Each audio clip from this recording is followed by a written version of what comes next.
దేశ ప్రజలందరికీ, తెలంగాణ రాష్ట్ర ప్రజలందరికీ, ముఖ్యంగా వేములవాడ నియోజకవర్గంలో ఉన్నటువంటి ప్రజలందరికీ కూడా 80వ స్వాతంత్ర దినోత్సవ శుభాకాంక్షలు తెలియజేస్తూ ఉన్నాం. వేములవాడ నియోజకవర్గ యూత్ కాంగ్రెస్ పక్షాన ఎందరో త్యాగాల వల్లనే మనం ఈ స్వాతంత్రం సాధించుకున్నాం.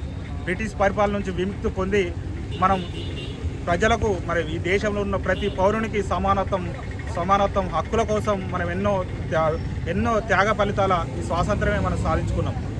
ఈరోజు వేములవాడ నియోజకవర్గ యూత్ కాంగ్రెస్ ఆధ్వర్యంలో మరి 80వ స్వాతంత్ర దినోత్సవం వేడుకలను ఘనంగా నిర్వహించుకొని జెండా ఆవిష్కరణ కార్యక్రమం నిర్వహించుకోవడం జరిగింది. ఈ కార్యక్రమంలో పాల్పంచుకున్నటువంటి నా శ్రేయభిలాషులు, మిత్రులు, యువకులు, పెద్దలు అందరికీ కూడా ముఖ్యంగా పాదాభివందనం తెలియజేస్తా ఉన్నా. నా కోసం, నా ఎదుగుదలలో పాటుగా మరి వీళ్ళందరూ నాతో పాటుగా కృషి చేస్తున్నటువంటి వీరందరికీ కూడా పేరు పేరున ధన్యవాదాలు. ఏదైతే స్వాతంత్ర సమయంలో డాక్టర్ బిఆర్ అంబేద్కర్ గారు రాసినటువంటి రాజ్యాంగ ప్రకారం ఈ దేశం నడుస్తూ ఉన్నది. దానికి అనుగుణంగానే మరి దేశం మారాలంటే మన యువత ముందుగా నా సూచన ఏంటంటే యువత అనేది రాజకీయానికి రావాలి.